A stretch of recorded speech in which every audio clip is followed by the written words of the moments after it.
Oh, this is in response to my friend in Canada, um, to his video, Free Will in Heaven. I listened to the whole thing. Sorry for my Irish accent. I've been doing a lot of things. Oh, I've been writing some poetry. Anyhow, I thought the video Free Will by in Heaven by Trident 343, excellent video. Listen to the whole thing quite carefully, although it's hard for me to listen to something for a long time because I have a short span of attention. But I made a comment because I wanted to I just stated what I thought about it because he was doing the video as a response video to somebody else's question. So I thought that maybe the comment that I made was appropriate for that. But as far as uh, his whole line of thinking on this video, it was perfect. Um, I do believe that we have a choice, but that choice is put in us by God to begin with. It's like who came first, the chicken or the egg? Well, you know, and then there was whole questions on, well, if I didn't will, then I'm a robot and God is making me do something I don't want to do. Where Tim stated very clearly that that's not the case. The case is that when He works in you to will and to do, He gives you something that you want and something good and desirable for all eternity.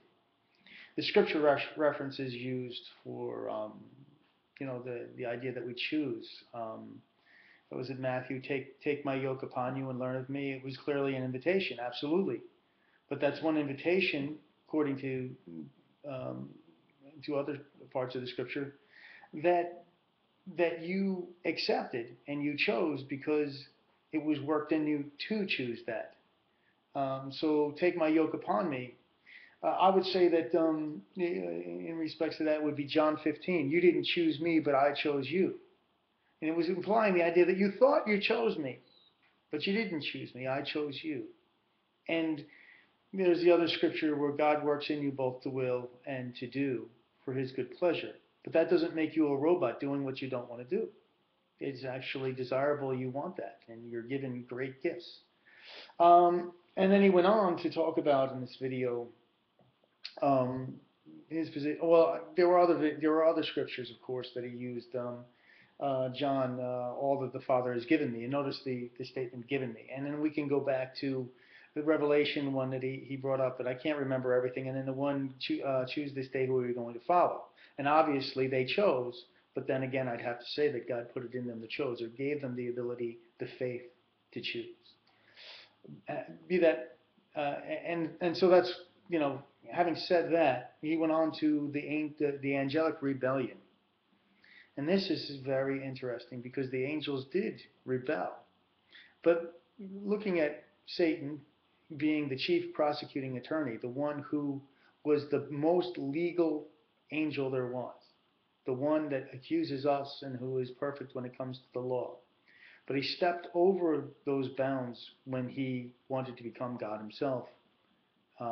When he, in the garden, when he gave the law to mankind.